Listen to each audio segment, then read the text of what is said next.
What is it today about the candidate pool that has us all talking? I mean, it's a tough environment out there. And I just want to open it up with a question like, have you ever experienced the environment that we're in the last few years in any of your time as a professional recruiter?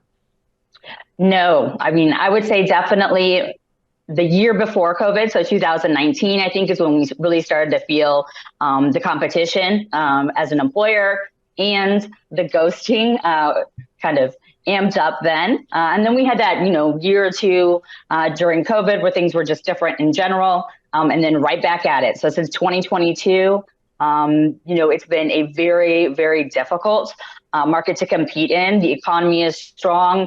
Unemployment, it remains at a 50-year low, and the candidates and the talent you want is either actively interviewing with several opportunities in front of them, or they're passive. And so you've got to have something so much better than what they're currently, what their current role is. So it comes down, I mean, it is a competition. And I know absolutely. one thing that you do a great job with, it's a priority for us with anyone that's working with AIM, with our members, is that we want to deliver what our members need. And for a recruiter, that for you is going to start with understanding the organization and the role that you're recruiting. So who you're recruiting for and who you're trying to recruit. Tell us, how do you go about discovering that, and how do you work with the employer to understand their needs? How does that start for you?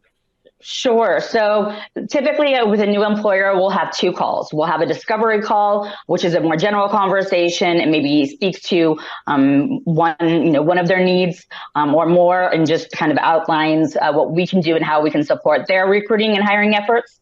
And then after they've made a decision and they're pretty sure they'd like to partner with us, we'll have an intake call where I just hit them with a barrage of questions. And I really insist, if at all possible, to have both HR and the hiring manager on, because they need to be aligned. And I think so often in our own organizations, HR and the hiring managers don't always have their own intake calls. HR receives the job description. The job description could be ages old. And may not even be relevant anymore, and then doesn't have all the information to really make them successful. Yeah, and I know that alignment isn't always easy. One of the things I hear about in our roundtables and just from working with people is that sometimes HR is actually a much better salesperson than the candidate should have, right? So HR does a great job. They interview, they bring on someone, they got them all aligned, ready to start. They show up, they do a good job of onboarding, and then they turn them over to the real world after they're done being onboarded. And it's a little bit of culture shock. So having that hiring manager with them, I'm sure provides some balance to help avoid that, because that's the last thing we want, so that they're not gone, a month later.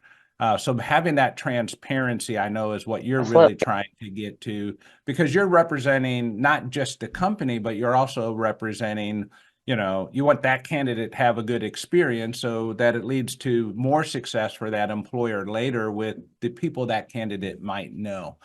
Sure. When you're handling the communications with a candidate throughout the hiring process, can you just kind of talk us through how that goes? Because what I see happen quite frequently is we'll do a phone screen, we'll maybe do an in-person interview, and then something will happen and we'll need to sit for a week or two for that candidate to go to the next stage of the interview. And at that point, we lose connection with the candidate. Now we're like, what happened? We got ghosted. What's your process in staying in communication with candidates? Sure. So I think there are a couple of key points. One is, you've mentioned transparency. And part of transparency is setting expectations with the candidates. If you know it's going to take 2 weeks, let them know it's going to take 2 weeks. It's going to be crickets. And they'll expect that. And they always invite them to check back in with you. I think so often HR and recruiters, people in the hiring process, hiring managers, think that it's still employer side or employer driven, where really it's candidate driven. So one, I think constant communication, and I use a lot of texting. It's fast, it's easy. I have it on my desktop, so I can actually do it from my computer. And I think, they appreciate that because they're working as well. So they don't always have the time to take a phone call. So I think just having those points of communication, whether it's just saying, I'm excited for your interview tomorrow, it can be a one-liner. It can also be it can be set up to where it's automatic. You don't have to do anything as the recruiter. You set it up to send. I mean, once you build out your applicant tracking system and your templates, you can still make them personal and still make them happen automatically without you having to go in and do something every single time. I know some of the things I've done is I just stay in touch with candidates, and I might say, hey, I just want to let you know I got the management team all aligned for your interview next week. Well, I'm really looking forward to it. And then I might check back in a day or two later and say, hey, we were just talking about some of the great opportunities that this job is going to have in front of it. We're looking forward to you being a good candidate for that. This is what we were talking about or thinking about. Like I'm giving them information that you are on our mind. And I'm really hopefully getting that impersonal contract for them to show up and for them to start getting engaged and thinking about maybe our workplace and the excitement that we have for them as a potential candidate. And that does seem to create interaction. And that's really what I'm trying to get, because for me, that starts some of the interview process. How they respond, do they respond? What's their question to the statement that I made? And I'm using all of that also as part of my evaluation of the candidate. Is that something that you would recommend doing or not recommend doing for our Absolutely, yeah. Sure. So part of my intake call is always to gather as much information also about the work culture, the sizzle, we call it, what's great about your company, why people would want to work there. And we really lead with that so often because these candidates are passive or there's so much competition. So I think starting with, and getting excited about the candidate and telling them why objectively you are excited about them. Really giving them a clear picture of who you are as an organization, good, bad, or other at the moment, so that setting expectations. And I think also inviting them to share information with you is key. And by that, I mean, what other opportunities are you exploring? Where are you in the process? So when I check in with candidates and offer updates, I always ask for them as well. And that way, maybe it means that they're not going to show up at the final interview or they withdraw from the process at some point, but at least they're telling you, and at least going in kind of where they are in the job search. So one of the things that normally happens is our members will turn to you after they've already tried to do the recruiting themselves, right? So they have a tough, hard to fill job, maybe for a technician of some type, and they come to you and say, hey, look, we've already posted this job on Indeed. We're not having any success. And they go to a recruiter because they're looking for someone to help them not finding the active candidate, but that passive candidate. Right. What are some of the tools or tricks and tips, that you might use to find those passive candidates?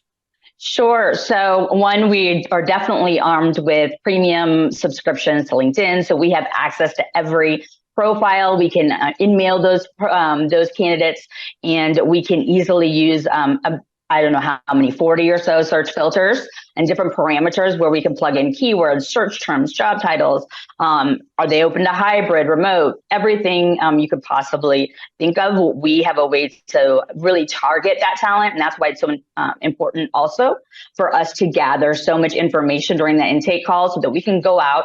And one, we have a great understanding of the role and of the company. Two, we can craft a kind of more marketing message to them to introduce the opportunity and highlight the organization and the opportunity and kind of grab their attention. So there is some sales and marketing to it when we proactively reach out, right? So yeah.